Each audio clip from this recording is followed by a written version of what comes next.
السلام علیکم ورحمۃ اللہ وبرکاتہ۔ نحمدہ ونصلی علی رسولہ الکریم، اما بعد فاعوذ باللہ من الشیطان الرجیم، بسم اللہ الرحمن الرحیم۔ رب اشرح لی صدری ویسر لی امری واحلل عقدۃ من لسانی یفقہوا قولی۔ الفاظ کی وضاحت، آیت نمبر 14 سے 22 تک، 14 to 22۔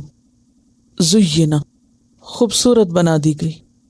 زینا کا روٹ ہے زائی، یا اور نون، زین۔ یہ شین کا اپوزٹ ہے۔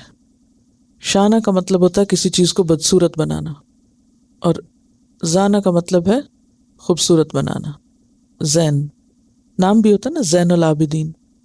تو زینا کا معنی ہے خوبصورت بنانا، آراستہ کرنا، کسی چیز کا محبوب خاطر ہونا، نظروں یا دل میں کھبانا۔ بعض اوقات اس کے اسباب، یعنی زینا خوبصورت بنا دیا گیا یا اٹریکٹیو بنا دیا گیا، تو اس کے بعض اوقات اسباب جو ہیں مادی ہوتے ہیں اور بعض اوقات اعتقادی۔ مادی کا کیا مطلب ہے؟ جو ظاہر نظر آنے والے، مثلا زینا السماء الدنیا بمصابیح، کہ ہم نے آسمان دنیا کو مصابیح کے ساتھ خوبصورت بنایا، زینت بخشی۔ تو مصابیح کیا ہیں؟ ستارے، یعنی ستارے جو ہیں مادی چیز ہے نا، اور اس سے آسمان کیا ہوا؟ خوبصورت ہو گیا۔ گویا ستارے آسمان کو زینت بخشتے ہیں۔ یہ جو زینت کا لفظ ہے یہ بھی اسی سے ہے۔ زینت کس کو کہتے ہیں؟ خوبصورتی کو۔ ستارے آسمان کو زینت بخشتے ہیں، یعنی اس کو اٹریکٹیو بناتے ہیں، خوبصورت بناتے ہیں۔ اسی طرح بہت سی اور نظر آنے والی چیزیں انسان جب دیکھتا ہے تو وہ دنیا کو خوبصورت بناتی ہیں۔ مثلا درخت جو ہیں زمین کو خوبصورت بناتے ہیں، یا اور اسی طرح بہت ساری چیزیں۔ تو بعض اوقات سبب زینت مادی ہوتا ہے اور بعض اوقات اعتقادی ہوتا ہے یا مانوی ہوتا ہے۔ وہ کیسے؟ جیسے قرآن پاک میں آتا ہے وَلَكِنْ حَبَّبَ إِلَيْكُمُ الْإِيمَانَ وَزَيَّنَهُ فِي قُلُوبِكُمْ، لیکن اس نے محبوب بنا دیا تمہاری طرف ایمان کو اور اسے تمہارے دلوں میں مزین کر دیا، یعنی ایمان کو تمہارے دلوں میں زینت عطا کی، سجا دیا، ایمان سجا دیا تمہارے دلوں میں۔ تو اب کہاں ہے آپ کا دل اور کہاں ہے وہ زینت؟ نظر تو نہیں آتی نا۔ تو اس سے کیا پتہ چلتا ہے کہ زینت کا سبب مانوی بھی ہو سکتا ہے اور زینت کا سبب مادی بھی ہو سکتا ہے، اور یہاں مادی ہے۔ زینا، خوبصورت بنا دی گئی، للناس، کس کے لیے؟ لوگوں کے لیے۔ کون لوگ؟ تمام لوگ، یعنی عامت الناس، عوام الناس، عمومی طور پر لوگ۔ اب بنانے والا کون ہے؟ ایک معنی یہی کیا گیا کہ اللہ تعالیٰ، یعنی اللہ تعالیٰ نے لوگوں کے لیے خوبصورتی ڈال دی ہے کچھ چیزوں میں جو زمین پہ پائی جاتی ہیں، جن کی تفصیل آگے آئے گی۔ جیسا کہ سورۃ الکہف میں آتا ہے اِنَّا جَعَلْنَا مَا عَلَى الْأَرْضِ زِینَةً لَهَا، کہ جو کچھ زمین پر ہے ہم نے اسے زمین کی زینت بنا دیا ہے۔ زمین پہ جو کچھ ہے وہ کیا ہے؟ زمین کے لیے زینت، خوبصورتی۔ کس لیے؟ لِنَبْلُوَهُمْ، تاکہ ہم ان کو آزمائیں۔ تو بنانے والا کون ہے؟ اِنَّا، اللہ تعالیٰ کی طرف اشارہ ہے۔ كَذَلِكَ زَيَّنَّا لِكُلِّ أُمَّةٍ عَمَلُهُمْ، ہم نے ہر امت کے لیے ان کے اعمال خوبصورت بنا دیے۔ اعمال کیسے خوبصورت ہوتے ہیں؟ جیسے سامری نے جو بچھڑا بنایا، پھر وہ بہت اٹریکٹیو لگا لوگوں کو اور لوگ دوڑ پڑے اس کی طرف اور اس کی پوجا کرنے لگے۔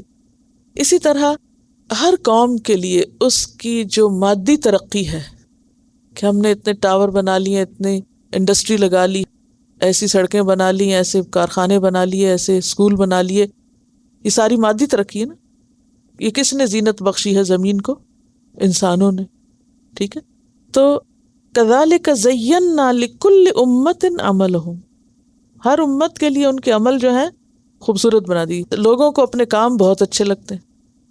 اب اس کو آپ اپنے لیول پر دیکھیے، آپ اپنا گھر سجاتے ہیں، چیز اٹھا کے یہاں سے وہاں لٹکاتے ہیں، وہاں سے وہاں لگاتے ہیں، میچنگ کرتے ہیں، کیا کچھ کرتے ہیں، پھر آپ دیکھ دیکھ کے خوش ہوتے ہیں. تو آپ کو اپنا کیا ہوا بہت اچھا لگتا ہے. کوئی پینٹنگ آپ نے بنائی، کوئی بھی چیز خوبصورت سجائی، پھر آپ کو بہت اٹریکٹیو لگنے لگ گئی، تو یہ آپ کا عمل آپ کے لیے کیا ہو گیا؟ خوبصورت ہو گیا. اسی طرح شیطان بھی کچھ چیزوں کو خوبصورت بنا کے دکھاتا ہے. قرآن پاک میں آتا ہے وَإِذْ زَيَّنَ لَهُمُ الشَّيْطَانُ أَعْمَالَهُمْ. غزوہ بدر کے ہی کانٹیکس میں یہ آیت آئی ہے کہ شیطان نے ان کے لیے ان کے اعمال کیا کر دیے؟ خوبصورت بنا دیے. یہ کون سے اعمال ہوتے ہیں جن کو شیطان خوبصورت بنا دیتا ہے؟ برے اعمال. اب آپ دیکھ رہے ہیں نا، ستارے بھی زینت بخش رہے ہیں، زمین کے اوپر جو اللہ کی پیدا کی ہوئی چیزیں ہیں وہ زمین کو زینت بخش رہی ہیں، پھر انسانوں کے کیے ہوئے کام ان کو اچھے لگ رہے ہیں، پھر اس کے بعد شیطان نے کچھ چیزوں کو انسانوں کے لیے خوبصورت بنا دی ہے. اور یہ کون سی چیزیں؟ جیسے وہ ایک اور جگہ پر کہتا ہے لَأُزَيِّنَنَّ لَهُمْ، میں ان کے لیے زینت ڈال دوں گا، یعنی کہ ان کے گناہوں میں. تو ایک وقت آتا نا کہ انسان اپنی برائیوں پر بھی یا غلط کاریوں یا حرام کاریوں پر بھی اترانے لگتا ہے، اور اس کو حرام چیزوں میں اور غلط کاموں میں کیا نظر آنے لگتا ہے؟ اٹریکشن ہوتا ہی. ایک طرف ان کے دلوں میں ایمان سجا ہوا ہے، ان کو نیکی کے کام اچھے لگتے ہیں، اور دوسری طرف کس کی اٹریکشن ہے؟ برے کاموں کی، اور وہ ان کے پیچھے لگے ہوئے. تو زین للناس، خوبصورت بنا دی گئی لوگوں کے لیے. کیا خوبصورت بنا دی گئی؟ حب، محبت. محبت خوبصورت بنا دی گئی. کس کی محبت؟ الشہوات، شہوات کی محبت. شہوات جو ہے یہ شہوت کی جمع ہے. شہوت کا معنی ہوتا ہے للچانا، خواہش کرنا، نفس کا کسی چیز کی طرف مائل ہونا، اشتیاق کرنا، رغبت کرنا. کسی چیز کی طرف انتہائی رغبت کو شہوت کہتے ہیں. ایک تو نا محبت، ایک ہے خواہش، ایک ہے رغبت، اور ایک ہے شہوت.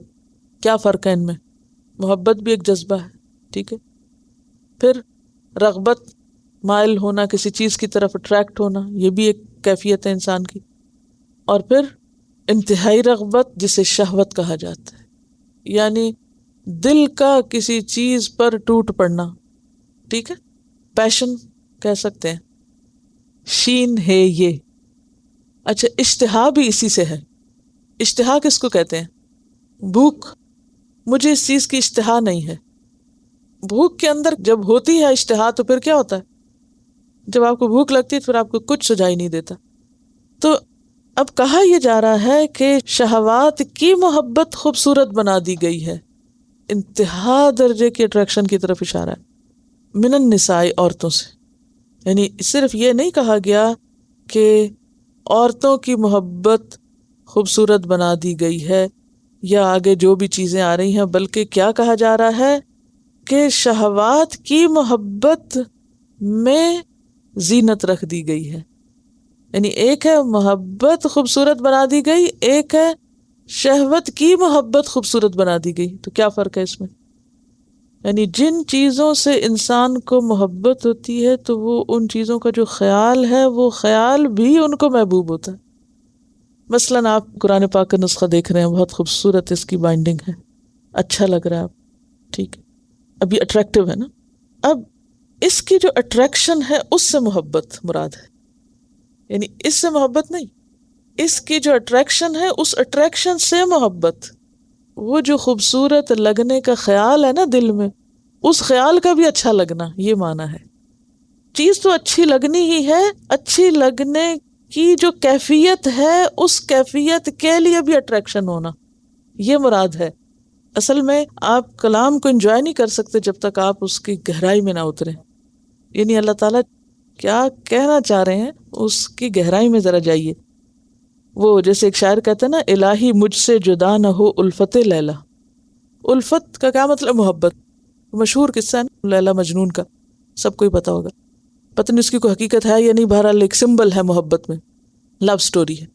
اچھا، تو وہ شاعر کیا کہتا ہے کہ یا رب، لیلا تو جدا ہونا دور کی بات، لیلا کی جو محبت ہے وہ بھی مجھ سے الگ نہ ہو، میں اس محبت کو بھی نہیں کھونا چاہتا.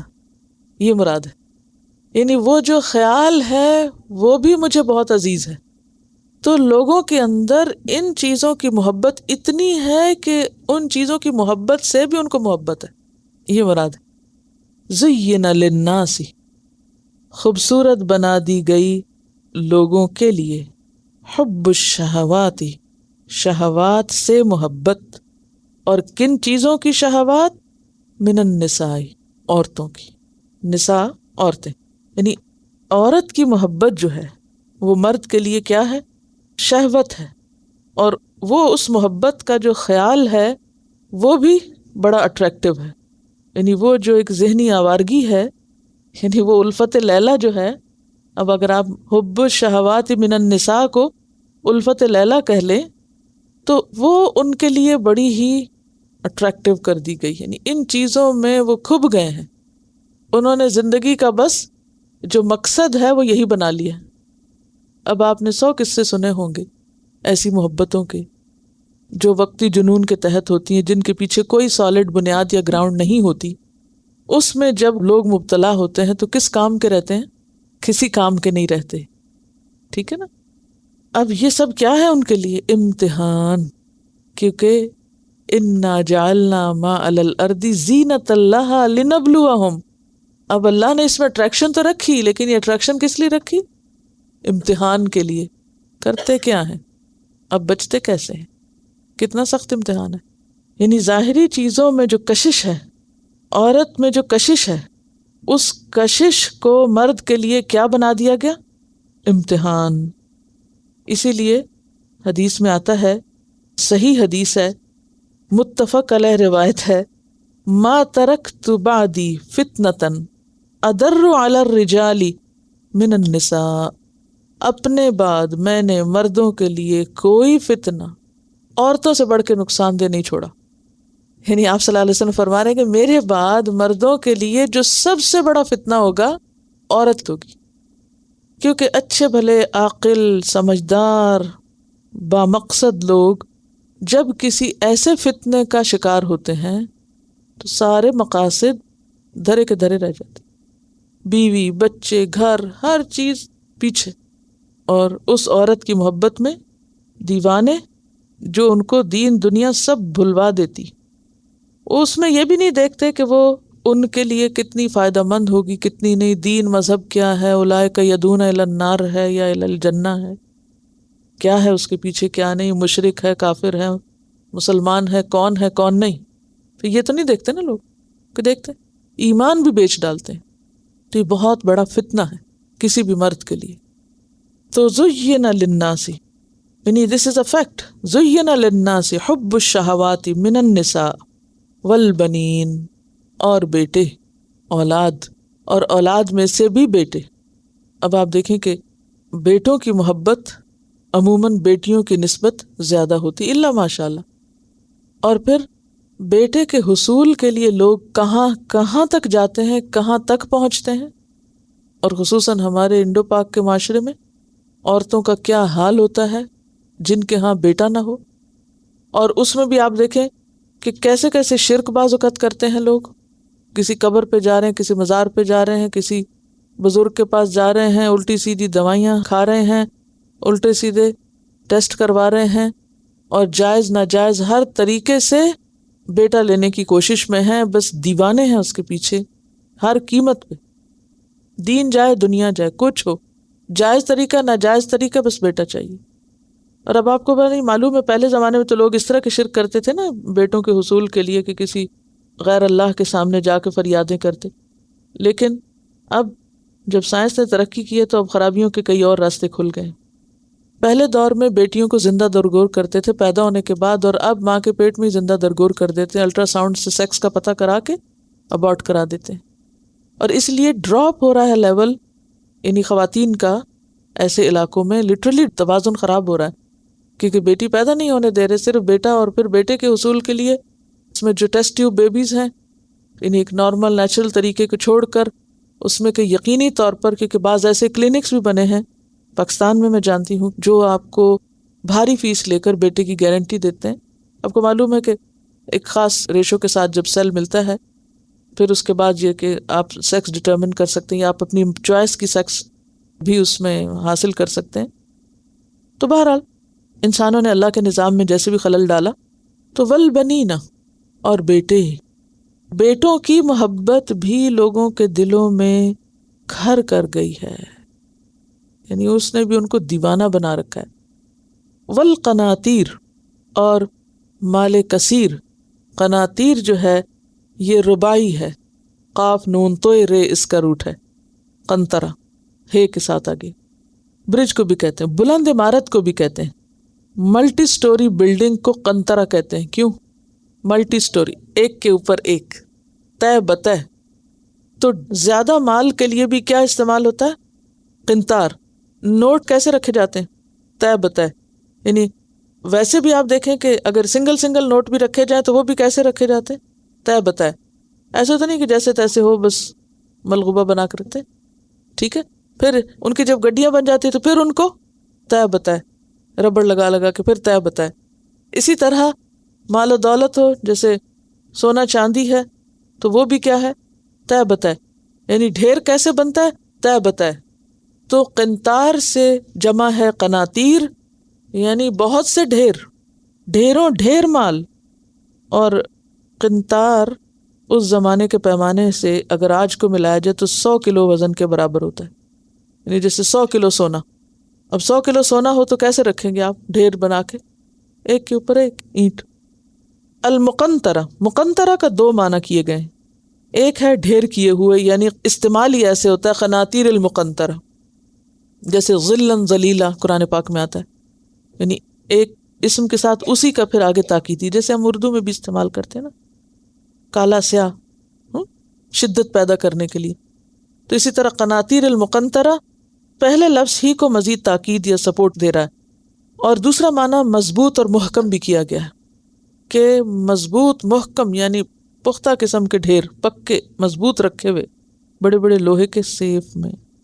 یعنی مال کو جمع کیا اور پھر اس کے بعد اس کو کیا کیا؟ سیف میں رکھ دی. مقنطرہ. من الذہب، ذہب کا روٹ ذہب ہی ہے، ذال ہے بے، ذہبن. ذہب کا معنی ہوتا ہے جانا، معنی ہے اس کا سونا. تو سونا بھی کیا کرتا ہے؟ رہتا نہیں کسی کے پاس، اور اگر رہے بھی تو اس کے جانے کا ڈر لگا رہتا ہے ہر ایک کو، چوری نہ ہو جائے. اس لیے انسان بار بار دیکھتا رہتا ہے ٹھیک تو پڑا ہوا ہے، پورا تو ہے، کوئی چیز چلی تو نہیں گئی، اس میں سے چوری تو نہیں ہو گئی. والفضہ، فے ضاد ضاد، کیا معنی ہوگا؟ چاندی. لیکن لفظی معنی کیا ہوگا؟ فا سے شروع ہو رہا ہے، اس میں بھی جدائی ہے. فضہ کا مطلب ہوتا ہے منتشر ہونا. اچھا، بعض لوگ نام بھی رکھتے ہیں، معلوم نہیں وہ اس سے ضاد سے رکھتے ہیں یا کسی اور سے رکھتے ہیں. فضہ کا مطلب چاندی ہے، لیکن اس کا روٹ اور لفظی معنی ہوتا ہے منتشر ہونا، الگ ہونا، یعنی انتشار کے معنوں میں ہے. کیونکہ جیسے ذہب سونا جو ہے جانے والا ہے، تو چاندی بھی رہنے والی نہیں ہے، وہ بھی بکھرنے والی، منتشر ہونے والی. اور اگر انسان اپنی زندگی میں جتنی مرضی اکٹھی کر کے رکھے، مرنے کے بعد کیا ہوتا ہے؟ سب ڈیوائیڈ ہو جاتا ہے، سب منتشر ہو جاتا ہے. ٹھیک ہے. اور ویسے بھی سونے اور چاندی میں زکوٰۃ ہے. جب زکوٰۃ ہے اس میں تو کیا ہوگا؟ دونوں نے جانا ہی جانا ہے، ایک خاص لمٹ سے آگے نہیں رکھ سکتے آپ. اب باقی ساری دھاتوں کی نسبت سونے اور چاندی کی محبت ہر دور میں، ہر علاقے میں، ہر زمانے میں لوگوں کے دلوں میں گھر کی ہوئی. خواہ وہ عورتوں کے پاس سونا ہو، خواہ وہ تجارت کے لیے ہو سونا چاندی. ایک ہی روٹ سے کئی ملتے جلتے لفظ نکلتے ہیں، اس میں پھر ریلیشن شپ کیا ہے وہ بتا رہی ہوں. یعنی اصل ایک ہے، ٹھیک ہے نا.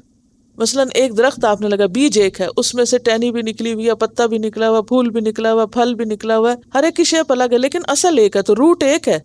لیکن ذہبا بن گیا تو معنی ہو گیا جانا، ذہب ہو گیا اسم تو معنی ہے سونا. لیکن اصل میں خصوصیت دونوں کی ایک ہی ہے. ٹھیک ہے. جیسے ذہب کا معنی جانا ہے، اسی طرح ذہب کے اندر بھی جو اس کی نیچر ہے نا ذہب کی، وہ جانے والی ہے، یہ مراد ہے. روٹ کا کیا مطلب؟ یعنی اصل، جہاں سے وہ نکلا ہے. ٹھیک ہے. تو والفضہ، فے ضاد ضاد اس کا روٹ ہے، فضہ چاندی کو کہتے ہیں. والخیل، خیل جو ہے فرس کی جمع ہے، گھوڑے. خیل کا لفظ جو ہے نا خیال سے نکلا ہے، خیال یعنی خیل سے ہی خیال نکلا ہے. خیال کس کو کہتے ہیں؟ آپ کو جو خیال آتا ہے، سوچ، یعنی دماغ میں کسی چیز کا آنا، یہ خیال ہوتا ہے نا. تو لفظی معنی خیال کا ہوتا ہے اکڑ کے چلنا، اکڑ بھی کہاں سے آتی ہے اصل میں؟ اکڑ کا بھی سبب کیا ہے؟ سوچ، خیال. آپ خود کو ایک چیز سمجھے میں ویسے ہے تو کچھ نہیں، مگر آپ کا خیال ہے تو ٹھیک ہے. ٹھیک ہے، یعنی انسان کے رویے میں یہ چال میں جو اکڑ آتی ہے وہ کیوں آتی ہے؟ سوچ کی وجہ سے. اس کی کوئی حقیقت بعض اوقات نہیں ہوتی، بس وہ اترا رہا ہے دماغ میں، کچھ خیال آ رہا ہے، لہرا رہا ہے، جا رہا ہے. المسومتی، مسومہ کا روٹ ہے سین واو میم، سوم. سوم کا لفظ جو ہے پیچھے پڑ چکے ہیں، یسومونکم سوء العذاب. ٹھیک ہے، اچھا. سیم واو میم سوم جو ہے اس کا معنی نشان لگانا بھی ہوتا ہے، چرنا بھی ہوتا ہے. بیسیکلی چرنا معنی ہوتا ہے. تو گھوڑوں کا چرنا جو ہے اس کی طرف اشارے، یعنی آزادی سے چرنے والے گھوڑے، یعنی خوب گھوم پھر رہے ہیں، چر رہے ہیں. ایک معنی تو یہ. دوسرا، سوم سے لفظ تسویم نکلا جس کا معنی خوبصورت ہوتا ہے، یعنی خوبصورت گھوڑے، کامل اعضاء والے اور اعلیٰ نسل کے گھوڑے، یہ مراد ہے. خیل المسومہ ترجمہ کیا ہوگا؟ اعلیٰ نسل کے گھوڑے، یعنی جن پر کوئی امتیازی نشان لگا ہوا ہو. بعض اوقات آپ نے دیکھا ہوگا کہ جانوروں کی پہچان کے لیے ان کے اوپر کوئی نہ کوئی علامت لگا دی جاتی ہے. مثلا خاص قسم کی چیز پہنا دیتے ہیں، یا جسم پر کوئی کٹ لگا دیتے ہیں، یا کوئی ڈیزائن بنا دیتے ہیں، یا کوئی نشان لگا دیتے ہیں، یا پھر گنتی کے لیے کہ کتنے ہیں اور یہ کون سا نمبر ہے وہ لگا دیا جاتا ہے. جیسے گاڑیوں پہ نمبر پلیٹ لگتی ہے کہ ریس کورس کے گھوڑے جو ہیں ان پر بھی نشان ہوتے ہیں. یعنی اب اس سے پتہ ہی چلے گا نا کہ کون سا گھوڑا آگے گیا، نمبر 1 نمبر 2 کون. اچھا، تو کتنے معنی ہوئے پھر اس کے؟ اعلیٰ نسل کے گھوڑے، چرنے والے گھوڑے یعنی کھلے چھوڑے ہوئے، نشان لگے ہوئے یعنی امتیازی نشان لگائے ہوئے. اسی سے لفظ سیما ہے، پیچھے پڑھ چکے ہیں نا، سیما پڑھا ہے نا. تعرفہم بسیماہم، تم پہچانو گے ان کو کس سے؟ ان کے نشان سے. تو سیما کا لفظی معنی ہے نشان، روٹ ہے سین واو میم. اچھا، اب یہ جو چراگاہوں میں گھوڑے چھوڑے جاتے ہیں کوئی نہ کوئی ان کی نشانی تو ہوتی ہے نا، کون سا کس کا ہے. والانعام، اور مویشی جانور. انعام جو ہے یہ نعم ان کی جمع ہے، اور انعام سے مراد مویشی جانور ہوتے ہیں، اور بعض اوقات جنگلی چوپائے بھی ہوتے ہیں. سورۃ الانعام میں آتا ہے، یعنی انعام نام کی سورت بھی ہے. آیت 142، وَمِنَ الْأَنْعَامِ حَمُولَةً وَفَرْشًا، اور انعام میں حمولہ بھی ہیں یعنی بوجھ اٹھانے والے بھی ہیں جیسے اونٹ، وفرشا، اور ان کی کھال بچھانے کے کام بھی آتی ہے جیسے بھیڑ وغیرہ. پھر کتنے ہیں یہ انعام؟ 8 ازواج. سورۃ الزمر آیت 6 میں آتا ہے وَأَنزَلَ لَكُم مِّنَ الْأَنْعَامِ 8 ازواج، 8 جوڑے. عربوں میں اونٹ کے لیے نعم کا لفظ بولا جاتا ہے، خصوصاً سرخ اونٹ کے لیے. وہ حضرت علی کو آپ نے فرمایا تھا نا کہ اے علی، تمہارے ہاتھ سے ایک شخص ہدایت پا جائے تو وہ تمہارے لیے زیادہ اچھا ہے سرخ اونٹوں سے. تو اس میں حمر النعم کا لفظ آتا ہے. سرخ اونٹوں سے زیادہ بہتر ہے، اتنے بڑے مال سے زیادہ بہتر ہے کہ تم ایک شخص کو مسلمان کر دو. ٹھیک ہے. اور ایک تو انعام میں پھر یہ جانور ہو گئے، بھیڑ، بکری، اونٹ، گائے، اور دوسرے اس سے مراد جنگلی چوپائے بھی ہو سکتے ہیں جو لوگ اپنے گھر میں لے آتے ہیں سجاوٹ کے لیے. مثلا ہرن لا کے قید کر دیتے ہیں، بیچارہ جو چوکڑیاں بھر بھر کے بھاگتا ہے اس کو قید خانے میں ڈال دیتے ہیں. اور اس کی کیا دلیل ہے کہ انعام میں وہ بھی شامل ہے؟ اس لیے کہ قرآن پاک میں آتا ہے کہ اگر احرام کی حالت میں انسان کسی جانور کا شکار کر لے تو پھر اس کے بدلے میں وہ فدیہ کیا دے گا؟ جیسا کیا تھا ویسا ہی جانور قربان کرے گا. تو بعض اوقات ہرن وغیرہ کا شکار کیا جاتا ہے نا، اس کا گوشت کھایا بھی جاتا ہے، حلال ہے. انعام جو ہے یعنی بھیڑ بکری تو ہے ہی، لیکن اس سے مراد بھیڑ بکری کی قسم کے وہ جانور جو جنگل میں پھرتے ہیں، جن کو شکار بھی کر لیا جاتا ہے، یا پھر ان کو گھر لا کے سجانے کے لیے ڈیکوریشن پیس بھی بنا لیا جاتا ہے، وہ بھی اس سے مراد ہو سکتے ہیں. یعنی اس میں بھی اٹریکشن ہے. مال و متاع میں مویشی جانور، اونٹ، گائے، بھیڑ، بکری وغیرہ کے علاوہ ان چیزوں میں بھی انسانوں کے لیے بڑی اٹریکشن ہے. والحرث، اور کھیت. حرث پیچھے پڑا، کیا پڑا تھا؟ نساؤکم حرث لکم، حرث کھیت. فرمایا ذالک متاع الحیات الدنیا، یہ سب کچھ کیا ہے؟ دنیا کی زندگی کا متاع ہے۔ متاع کیا ہوتا ہے؟ پیچھے آپ پڑھ چکے ہیں، عارضی فائدہ، الحیات الدنیا۔ واللہ، اور اللہ تعالی، عندہ، اس کے پاس، حسن المآب، حسن کا معنی خوبصورت، مآب اوب سے، حمزہ واو بے، لوٹنے کی جگہ، یعنی جنت۔ اللہ کے پاس اس سے بھی بہتر ٹھکانہ ہے، اس سے بھی بہتر چیز موجود ہے۔ قل، کہہ دیجئے، اُنبئکم، کیا میں بتاؤں تم کو، بخیر من ذالکم، اس سے بہتر، اُنبئکم، نبأ کہتے ہیں بڑی خبر کو، ٹھیک ہے؟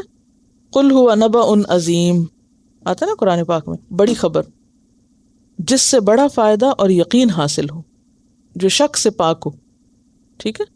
خبر کے لیے لفظ خبر بھی استعمال ہوتا ہے، لیکن نبأ بڑی خبر، کیا میں تم کو بہتر چیز کی خبر دوں، من ذالکم، اس سے، للذین، ان لوگوں کے لیے، اتقوا، جنہوں نے تقوی اختیار کیا، عند ربہم، ان کے رب کے پاس، کیا ہے؟ جنات، جنتیں ہیں، جنات کی سنگولر کیا ہے؟ جنت، تجری، بہتی ہیں، من تحتہا، اس کے نیچے سے، الانہار، نہریں، خالدین فیہا، ہمیشہ رہنے والے ہیں اس میں، وازواج، اور بیویاں، مطہرۃ، پاکیزہ، ورضوان، اور رضامندی، من اللہ، اللہ سے، واللہ، اور اللہ، بصیر، دیکھنے والا ہے، بالعباد، بندوں کو۔ تو من ذالکم کیا ہے؟ یہ حب الشہوات اور دنیا کی زینت اور متاع سے بڑھ کر بھی زیادہ بہتر ہے تمہارے لیے، ٹھیک ہے؟ وہ کن کے لیے؟ الذین، ان لوگوں کے لیے، یقولون، جو کہتے ہیں، ربنا، اے ہمارے رب، اننا، بے شک ہم، آمنا، ایمان لائے ہم، فاغفر لنا، پس بخش دے ہمارے لیے، ذنوبنا، ہمارے گناہوں کو، وقنا، اور بچا ہم کو، عذاب النار، آگ کے عذاب سے، الصابرین، صبر کرنے والے، کون ہیں وہ؟ جن کے لیے جنات ہیں، جو صبر کرنے والے ہیں۔ صابرین کس کی جمع ہے؟ صابر کی۔ صادقین کس کی جمع ہے؟ صادق کی۔ یہاں میں نے ترجمہ سچے کہا تھا، سچ بولنے والے نہیں کہا تھا، کیونکہ صادق میں صرف سچ بولنا نہیں بلکہ معاملے کا کھرا ہونا بھی شامل ہے۔ معاملات میں سچے، اپنے ساتھ سچے، لوگوں کے ساتھ سچے، اللہ کے ساتھ سچے، خود کے ساتھ، لوگوں کے ساتھ، اور اللہ کے ساتھ۔ والقانتین، اور قانتین کس کی جمع ہے؟ قانت کی۔ قانت کون ہوتا ہے؟ اطاعت میں دوام، خالی دوام نہیں، ٹھیک ہے؟ عاجزی اور اطاعت میں دوام، دو معنی ہوتے ہیں اس کے، ایک ہے عاجزی، الگ ہے یہ، اور دوسرا ہے اطاعت میں دوام، ہمیشہ اطاعت کرنے والے۔ والمنفقین کس کی جمع ہے؟ منفق کی جمع ہے، منفقین، خرچ کرنے والے، والمستغفرین، اور بخشش مانگنے والے، بالاسحار، سحری کے وقت۔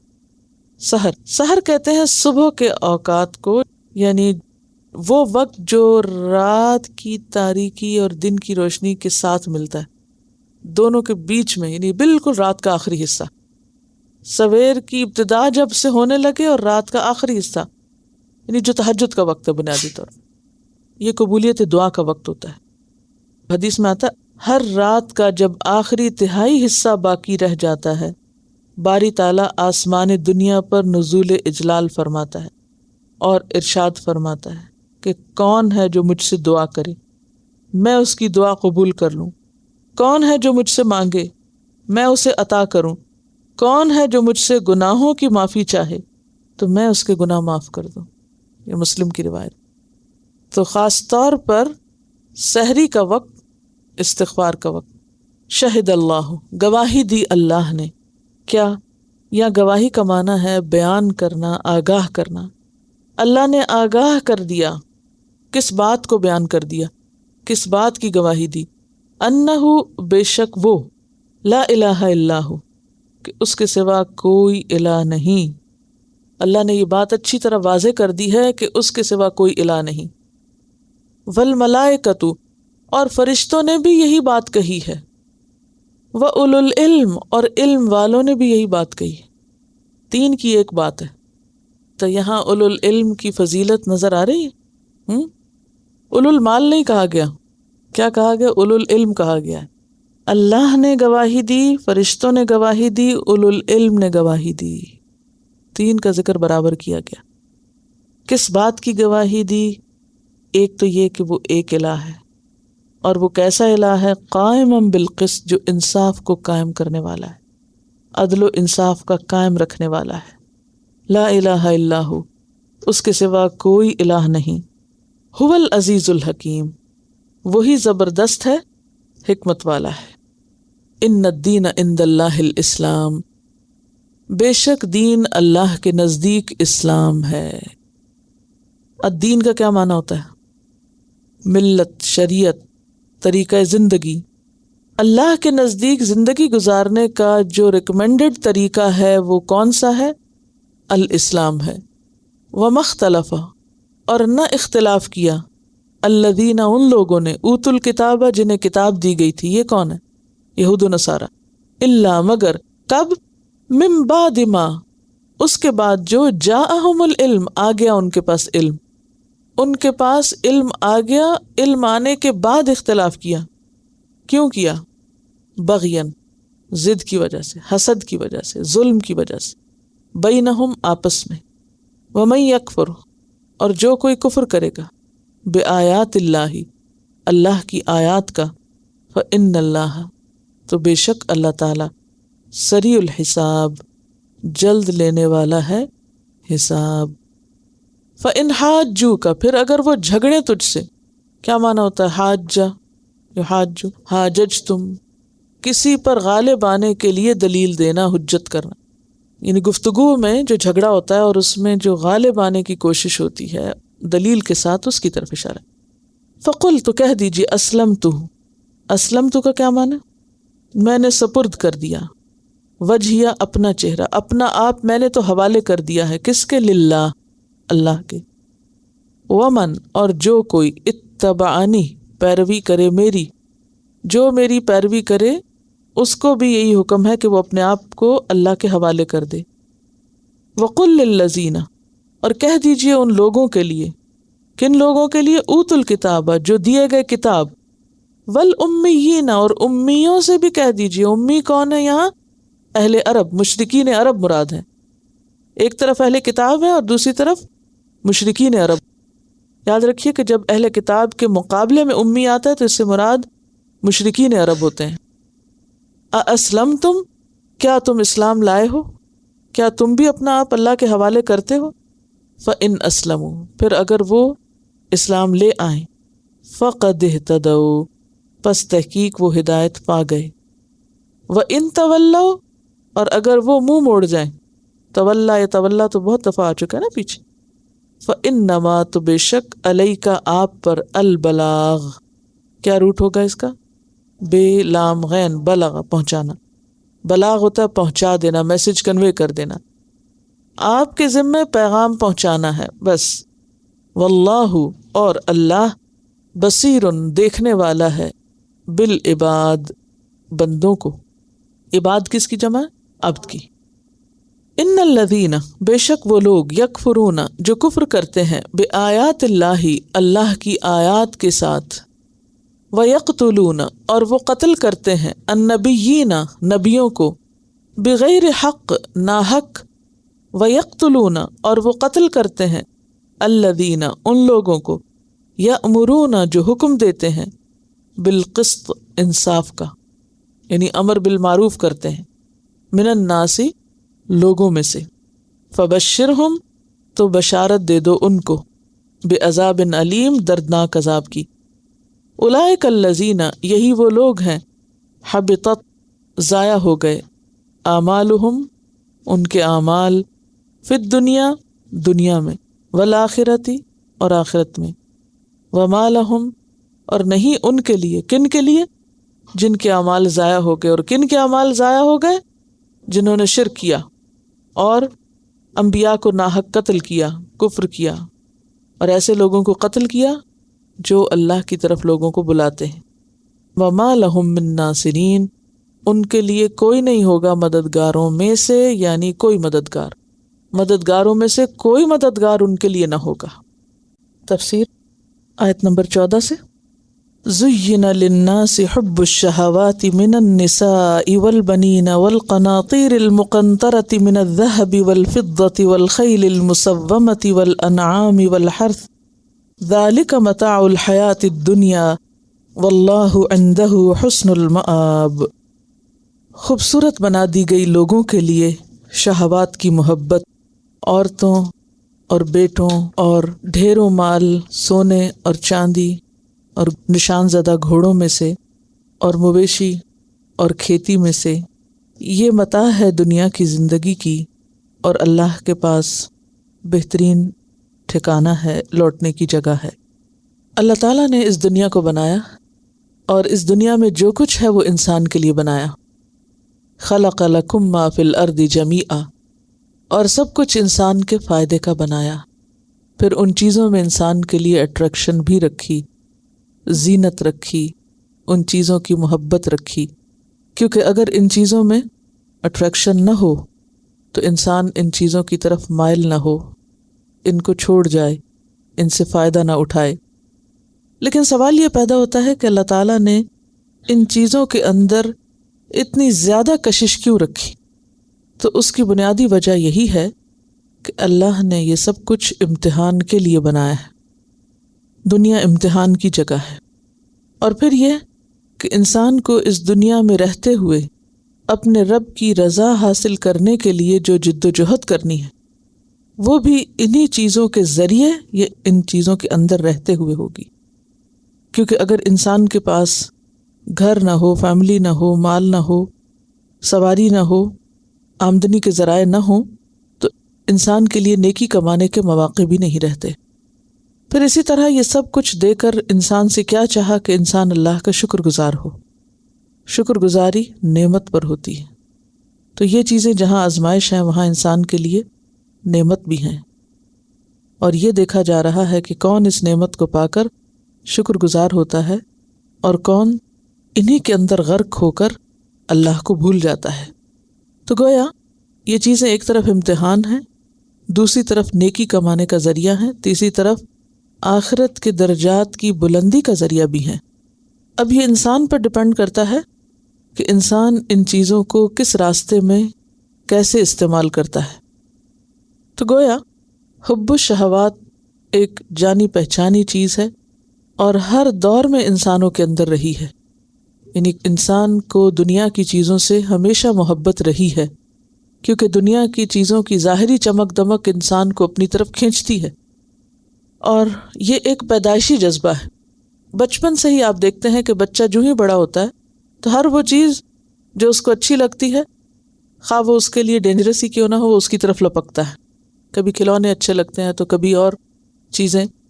تو قدیم زمانے سے لے کر آج کے اس انڈسٹریل ریولوشن کے بعد، جب کہ دنیا میں چیزوں کا ایک سیلاب آ گیا ہے اور اٹریکشنز کا ایک سیلاب ہے، ہر دور کے انسان کی یہ کمزوری رہی ہے کہ وہ چیزیں جو انسان کی ضرورت ہیں یا انسان کے دل کو اچھی لگتی ہیں یا جن کی اسے خواہش ہے، وہ ان کی طرف بھاگتا ہے، اور اس چیز سے کوئی بھی خالی نہیں۔ چونکہ اللہ نے ان چیزوں کی محبت انسانوں کے دلوں میں رکھ دی، تو اس لیے کوئی یہ نہیں کہہ سکتا کہ وہ محبت ہے نہیں، وہ تو ہے۔ لیکن ایسے موقع پر پھر ایک بندہ مومن کو کیا کرنا چاہیے؟ کیا وہ ان چیزوں کی محبت چھوڑ دے اور تارک الدنیا ہو جائے، یا پھر کوئی اور طریقہ؟ تو ہم دیکھتے ہیں کہ صحابہ کرام نے ان چیزوں کے ساتھ کیا معاملہ کیا۔ خود نبی صلی اللہ علیہ وسلم نے ان چیزوں کے بارے میں کیا حکم دیا۔ حضرت عمر فاروق رضی اللہ تعالیٰ عنہ کے سامنے یہ آیت پڑھی گئی تو فتح الباری جو بخاری کی شرح ہے اس میں یہ روایت آتی ہے کہ انہوں نے کہا، اللہم انا لا نستطیع الا ان نفرح بما زینتہ لنا، اللہم انی اسألک ان انفقہ فی حقہ۔ کیا معنی ہے اس کا؟ اے اللہ، ہم یہ استطاعت نہیں رکھتے کہ ان چیزوں پر خوش نہ ہوں جن میں تو نے ہمارے لیے اٹریکشن رکھ دی۔ یعنی ان چیزوں کو دیکھ کر ہم ضرور خوش ہوتے ہیں، مثلاً اپنے بچوں کو اور خصوصاً بیٹوں کو دیکھ کے کون خوش نہیں ہوتا، یا مال و دولت کو دیکھ کر یا اس میں اضافہ دیکھ کر کون خوش نہیں ہوتا، یا یہ کہ بہترین سواری کس کو اچھی نہیں لگتی، یا پھر مال و دولت کے ڈھیر اور مویشی جانور اور کھیتیاں اور باغ اور دنیا کا ساز و سامان کس کو اچھا نہیں لگتا؟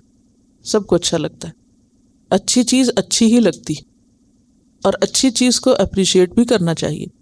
تو حضرت عمر کہنے لگے کہ یا رب یہ نہیں ہو سکتا کہ جن چیزوں کو تو نے ہمارے لیے خوبصورت بنا دیا، اٹریکٹیو بنا دیا، ان کو دیکھ کے ہم خوش نہ ہوں، وہ تو ہم ہوں گے، لیکن میں تجھ سے سوال کرتا ہوں، میں تجھ سے دعا مانگتا ہوں کہ میں ان چیزوں کو ان کے حق میں خرچ کروں، جہاں ان کو جیسے استعمال کرنا چاہیے، ان کے ساتھ جیسا معاملہ کرنا چاہیے، یا رب مجھے توفیق دے کہ میں ان کے ساتھ ویسا ہی معاملہ کروں۔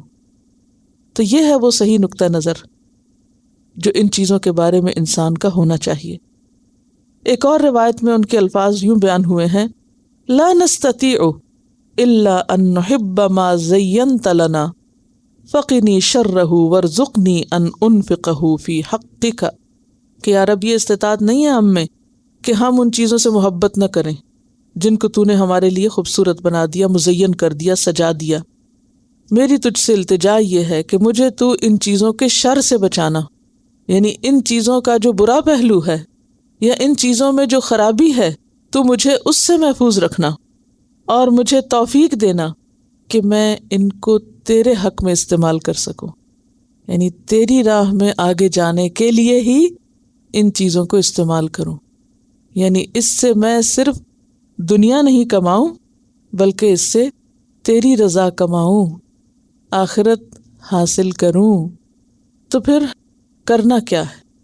پہلی بات تو یہ کہ متاثر ہونا ان چیزوں سے، ان کی طرف اٹریکٹ ہونا، ان کو پسند کرنا بالکل نیچرل ہے، اس پر کوئی ملامت نہیں کہ کوئی شخص اچھی چیز دیکھ کے خوش ہوتا ہے تو وہ قابل مواخذہ نہیں، یہ نہیں کہا جا سکتا یہ برا کر رہا ہے، دیکھو فلاں اچھی چیز کو دیکھ کے خوش ہو رہا ہے۔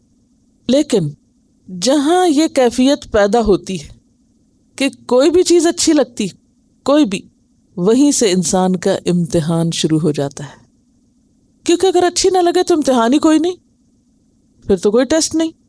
اب امتحان کیا ہے کہ کیا کوئی شخص اسی میں کھو کے رہ جاتا ہے، اسی رو میں بہہ جاتا ہے، اسی کے پیچھے دیوانہ ہو جاتا ہے، یا پھر ان چیزوں کے اندر رہتے ہوئے اپنے رب کو یاد رکھ سکتا ہے۔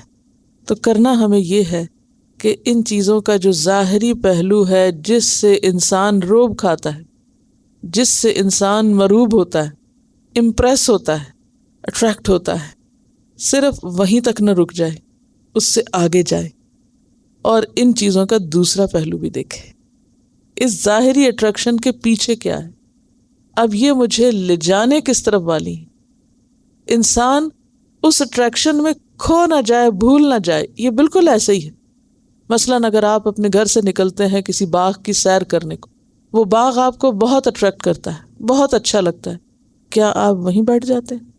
اور جو وہیں بیٹھ جائے اور گھر آنا بھول جائے تو کیا ہوگا؟ وہ کیا کر رہا ہے؟ وہ بھٹک گیا اور اس نے اپنا نقصان کر لیا۔ تو انسان ان چیزوں کو دیکھ کر اصل مقصد اپنے رب کی رضا اور اپنے دین کا جو مشن ہے اس کو نہ بھولے۔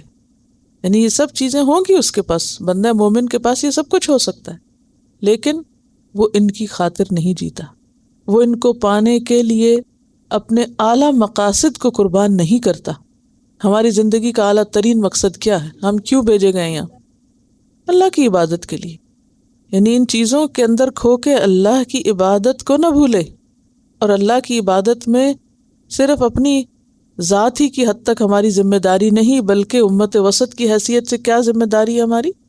لِتَكُونُوا شُهَدَاءَ عَلَى النَّاسِ وَيَكُونَ الرَّسُولُ عَلَيْكُمْ شَهِيدًا، تم لوگوں پر گواہ ہو، رسول تم پر گواہ ہو۔ یعنی صرف خود عبادت کر لینا ہی کافی نہیں، بلکہ دوسروں تک بھی پیغام پہنچانا، اور الٹیمیٹلی کیا حاصل کرنا؟ اللہ کی رضا۔ یہ ہے مقصد اعلیٰ کہ ہم ان چیزوں کو کس میں استعمال کر لیں؟ اللہ کی رضا میں۔ ان چیزوں کو اللہ کے راستے میں اپنا مددگار بنائیں، ٹول بنائیں، نہ کہ انہی میں کھو جائیں یا انہی کے ہو جائیں۔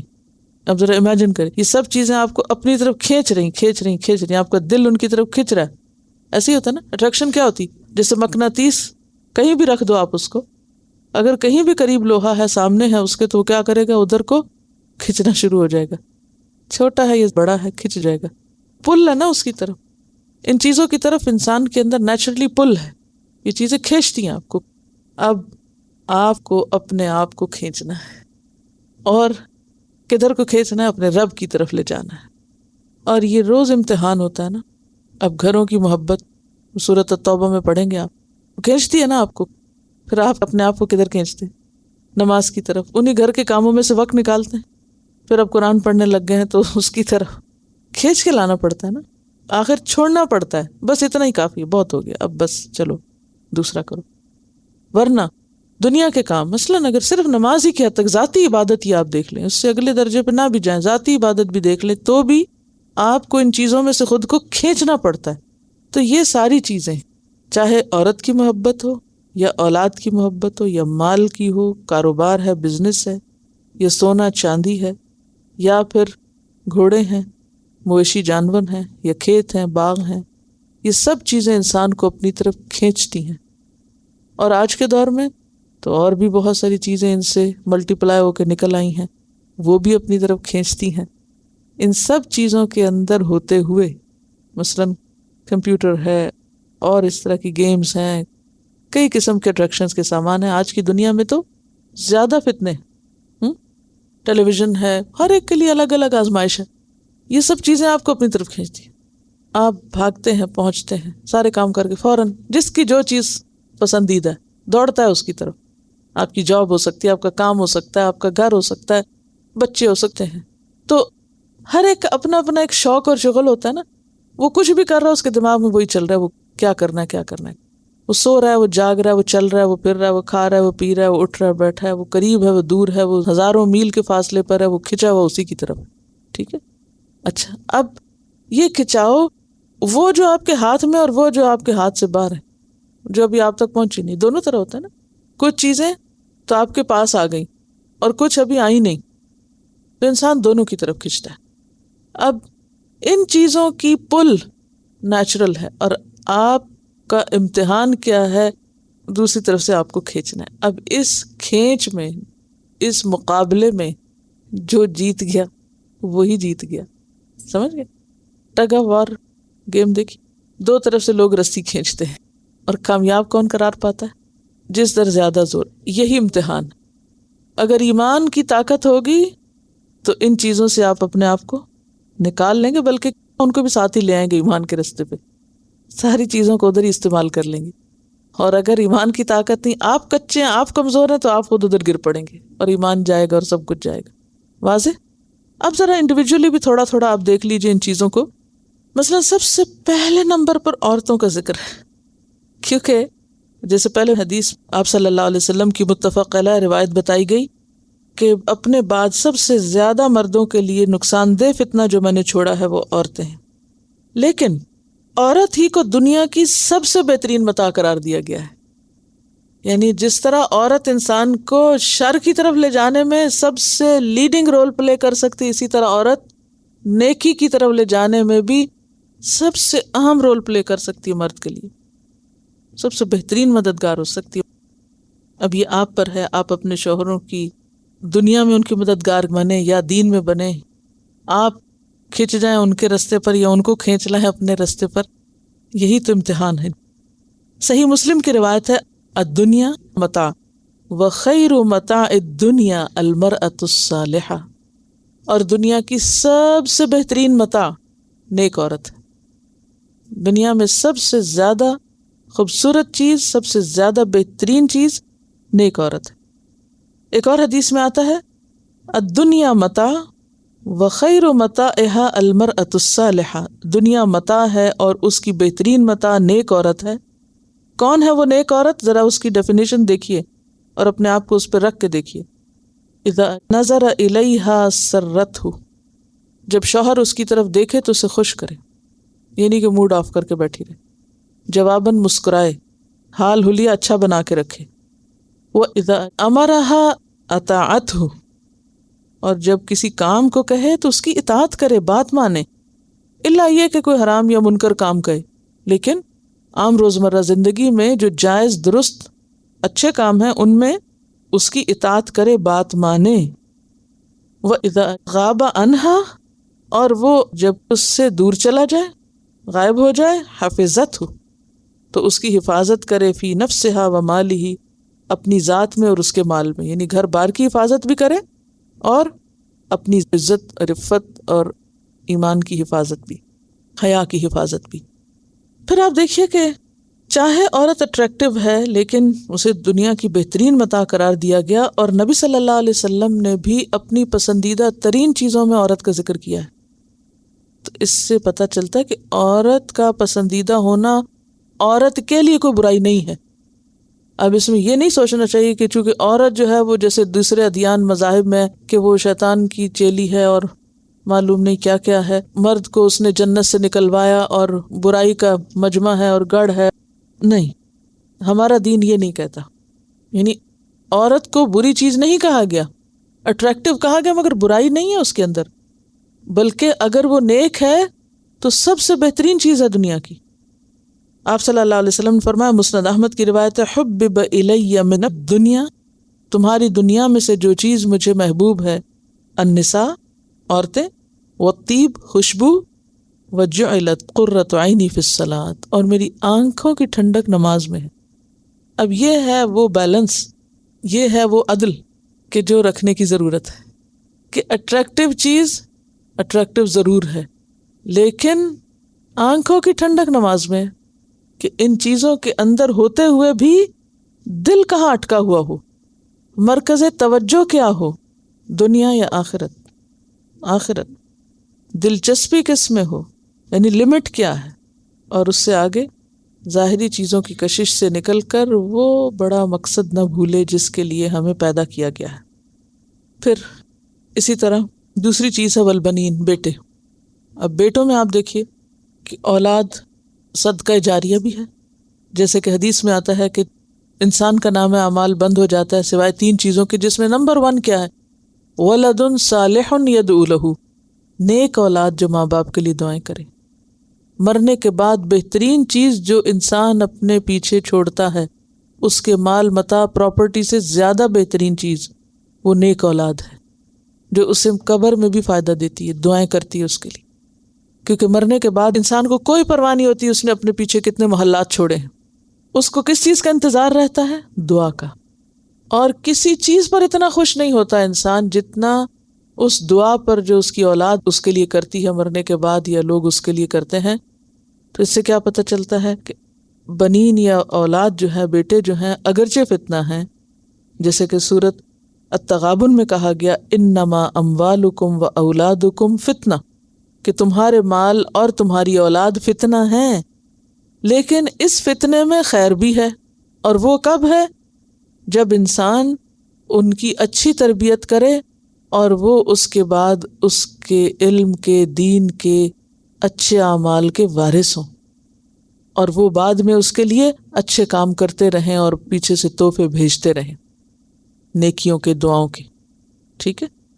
پھر اس کے بعد تیسری چیز، والقناطیر المقنطرہ، مال و دولت. مال و دولت کی محبت جانی پہچانی ہے. وَإِنَّهُ لِحُبِّ الْخَيْرِ لَشَدِيدٌ، انسان مال کی محبت میں بڑا شدید ہے، سخت ہے. حدیث میں آتا ہے، بخاری اور مسلم کی حدیث ہے، کہ اگر ابن آدم کے لیے ایک وادی مال کی ہو جائے تو وہ کیا تمنا کرے گا؟ دوسری مل جائے. دوسری مل جائے تو کیا تمنا کرے گا؟ ایک اور مل جائے. اور ابن آدم کا پیٹ مٹی کے سوا کوئی چیز نہیں بھرتی، یعنی مر کے ہی یہ حسرت ختم ہوتی ہے. یعنی مال کے اضافے کی کوئی حد نہیں کہ کسی حد پہ وہ جا کے کہے بس بہت ہو گیا نا، اب اور کیا کرنا ہے. کوئی نہیں کہتا یہ کہ بہت ہو گیا اور کیا کرنا ہے. قارون نے بھی یہ نہیں کہا تھا کہ میرے پاس اب کافی ہے، اس سے زیادہ نہیں چاہیے. تو مال ہمیشہ انسان کی ایک کمزوری رہا ہے، اور مال بھی فتنہ ہے. انما اموالکم و اولادکم فتنہ، سورۃ التغابن آیت 15. لیکن دوسری طرف حدیث میں آتا ہے نعم المال الصالح للرجل الصالح، اچھا مال اچھے انسان کے لیے کیا ہی اچھی چیز ہے۔ کیا مطلب ہے اس کا؟ اچھا مال، کون سا اچھا مال ہوتا ہے؟ المال الصالح، حلال مال، للرجل الصالح، صالح انسان کے لیے، نیک انسان کے لیے کتنا اچھا ہے۔ کیوں؟ اس لیے کہ نیک انسان حلال مال سے کیا کرنے کے منصوبے بنائے گا؟ نیکی کمانے کے، آخرت کمانے کے، اور نیک جگہوں پر، اچھی جگہوں پر، زیادہ سے زیادہ بہترین جگہوں پر لگا کر بہترین انویسٹمنٹ کرے گا اپنی آخرت کے لیے۔ تو مال بہت بڑا ذریعہ ہے، جیسے حضرت سلیمان علیہ السلام نے کہا تھا انی احببت حب الخیر عن ذکر ربی، میں نے مال کی محبت اپنے رب کی یاد کی وجہ سے اختیار کی، کہ یہ مال مجھے میرے رب کی یاد میں مددگار ہے، اس کے ذریعے میں نیکی کے کام زیادہ سے زیادہ کر سکتا ہوں۔ تو یہ کیا ہے؟ یہ بھی خیر ہو گیا، ٹھیک ہے۔ القناطیر المقنطرۃ من الذهب والفضۃ، اور مرنے کے بعد اولاد کے علاوہ کیا چیز انسان کو فائدہ دیتی ہے؟ وہ مال جو نیکی کے کام میں خرچ کرے انسان، اور وہ اس کے بعد کیا بنے؟ صدقۃ جاریۃ، جاری صدقہ، کسی ایسے اچھے کام میں انسان لگا جائے کہ وہ پھر بعد میں بھی ہوتا رہے، اور اس کا لگا ہوا پیسہ اس کے لیے صدقہ جاریہ بنتا رہے جب تک اس کا فائدہ لوگوں کو پہنچ رہا ہے، خواہ وہ سونا ہو، خواہ وہ چاندی ہو، خواہ وہ کرنسی ہو، کچھ بھی ہو۔ والخیل المسومہ، اور نشان زدہ گھوڑے، گھوڑے جو ہیں وہ سواری کے لیے سمبل ہے، یعنی سواری کا سامان۔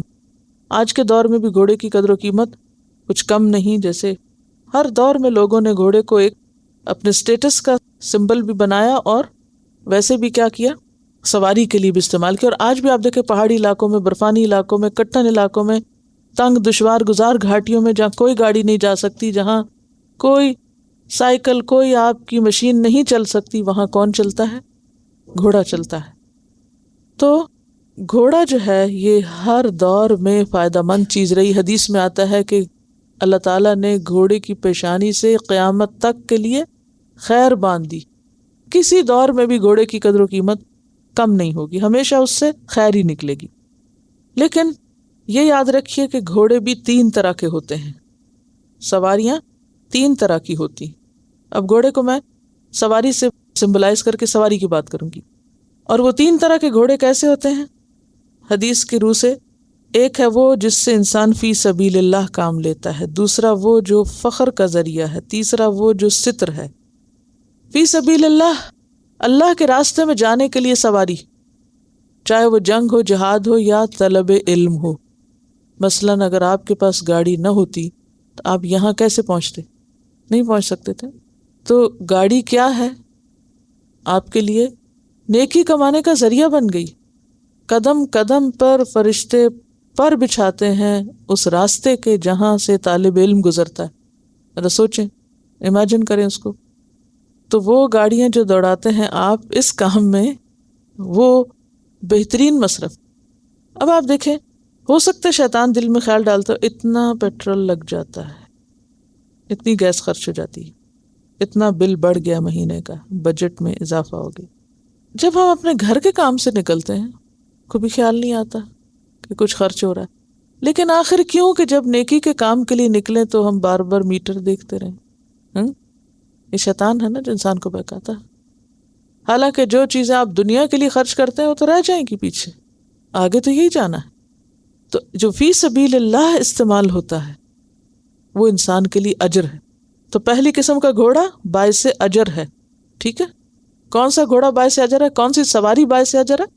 جو فی سبیل اللہ استعمال ہو، اللہ کے راستے میں، اللہ کی خاطر، اللہ کی رضا کے لیے، کوئی ذاتی دنیاوی مقصد کچھ نہیں۔ دوسرا گھوڑا ہے باعث فخر، صرف لوگوں کو دکھانے کے لیے، شو آف کے لیے، صرف نیا سے نیا ماڈل اور اچھے سے اچھا برانڈ، صرف دکھاوے کے لیے۔ اس کو حدیث میں کہا گیا وزر۔ وزر کس کو کہتے ہیں؟ بوجھ، بوجھ ہے یہ۔ کیوں بوجھ ہے؟ کل قیامت کو حساب دینا پڑے گا، اس لیے تھوڑی دیا تھا تمہیں مال کہ روز تم نئے گاڑی لے کے دوسروں کے اوپر فخر جتاؤ اور لوگوں کے دل ملول کرو۔ یعنی اگر خاص طور پہ کسی کو چڑھانا اور دکھانا اس طرح مقصود ہو کہ اس کو ہم ذرا بتائیں تو صحیح کہ ہماری کیا حیثیت ہے، صرف اپنی حیثیت نمایاں کرنے کے لیے، تو وہ باعث پکڑ ہے، وزر ہے۔ اور تیسرا ہے ستر۔ ستر کیا ہے؟ جو انسان کی ضروریات کے لیے ہوتا ہے۔